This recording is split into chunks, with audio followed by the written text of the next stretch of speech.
Mr. President, dear Sergio Balbino, ladies and gentlemen, insurers and reinsurers of Europe, good morning.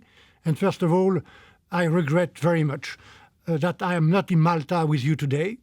This was due to a long-planned trip to the United States. Not only I'm missing the Maltese climate, but also this very important conference of Insurance Europe. Europe is the biggest insurance market in the world. Many European insurers are among our most successful companies, and we have a world-leading regulatory system that will soon start to apply. And you, European insurers, can be catalysts of economic growth. There is a lot at stake in reality. I have 4 messages for you today. Number 1, about the European achievement that is Solvency II. Number 2, about insurers as key long-term investors. Number 3, about global standards for the insurance sector. And finally, about protection of consumers in Europe. Those of you who were at Insurance Europe's conference in 2013 will remember that things were very, very different this time, last year. 1 year ago, there were doubts about whether Solvency II would even happen. With the agreement on Omnibus II last autumn in Council and Parliament, thanks to the work of Burkhard Balz, that doubt has gone. Now, Solvency II is agreed, and we know that it will be applied on 1st January 2016. And this proves that Europe can get things done. We have put in place measures to ensure the stability of insurance products with long-term guarantees. And this summer, the Commission will adopt delegated acts, the detailed rules that build on the principles set out in the Solvency II directive. Then, implementing technical standards prepared by EIOPA, Gabriel Bernardino and his team, will complete these arrangements. There is a lot to do and a busy schedule over the next 2 years to implement Solvency II. But it will happen, so insurers have no reason for not being ready. Ladies and gentlemen, insurers are among the most important providers of long-term investment, which is key to creating growth and jobs in Europe. As regulators, we have a duty to facilitate this role, while respecting prudential principle, of course. That is the aim of our Solvency II delegated acts. In particular, we want to revive sustainable securitization markets in Europe. Based on EIOPA's work, supported by the European Central Bank and the Bank of England, we are now able to identify a new category of high-quality securitizations. Securitization that is transparent and simple and that deserves lower capital requirements. The level we have thought about up to now was too high. This is a concrete application of our policy to promote long-term investments. And these initiatives were announced in our communication of 27 March on the long-term financing of the European economy.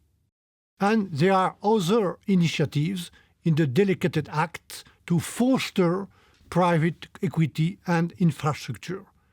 I hope insurers will use these provisions and invest more in infrastructure, in small businesses, and in other growth-creating projects. Mr. President, ladies and gentlemen, insurance is global and insurance regulation is a global question. The International Association of Insurance Supervisors is discussing global capital standards for insurers, for globally systemic insurers, and for internationally active firms. I know that many European companies are concerned about this work. They are worried that it may lead to a kind of Solvency III, just when we are implementing now Solvency II. I wish to reassure you, the European Commission is a member of IAIS and the Financial Stability Board, which oversees this IAIS work. The Commission will only accept global capital standards, which are compatible with the key principle of Solvency II. That includes risk-based assessment of capital and market valuation. Solvency II also contains an equivalence regime for third countries. They can get certain advantages in accessing our market if we declare them equivalent for Solvency II. But there are strict criteria for this, and we take those criteria very, very seriously. Non-EU countries cannot expect that it will be easy to be deemed equivalent, especially if they put up discriminatory obstacles to our insurers and reinsurers. And that includes unjustified collateral requirements for reinsurance. We must work to make other insurance markets in the world as open as we are ourselves. The equivalence process can be used to achieve this. A final issue I want to raise with you is that of consumer protection. Now that Solvency II is to be implemented, insurance companies are no longer faced with regulatory uncertainty, but there is still work to be done.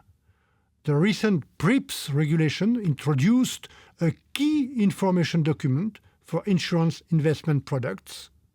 The Insurance Mediation Directive is being revised and its scope is being expanded. But I think there is still scope for action for the next Commission to strengthen protection for policyholders and make it easier to act across borders. The Commission receives a steady flow of complaints from businesses and citizens who face obstacles in cross-border insurance, in particular in health, motor, and professional liability insurance.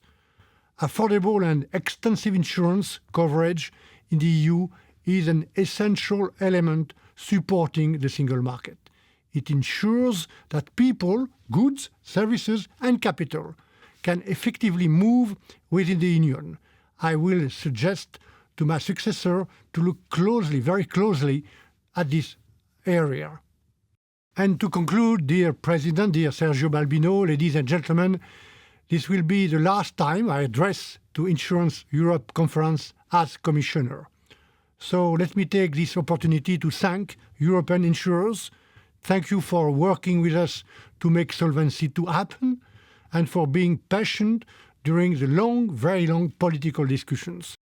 Thank you for investing in the European economy, creating growth and creating jobs. I'm sure your sector will continue to work constructively with the European Commission, with the Council of Ministers, with the European Parliament, and ensure that insurance remains a very big and large European success story. Thank you very much.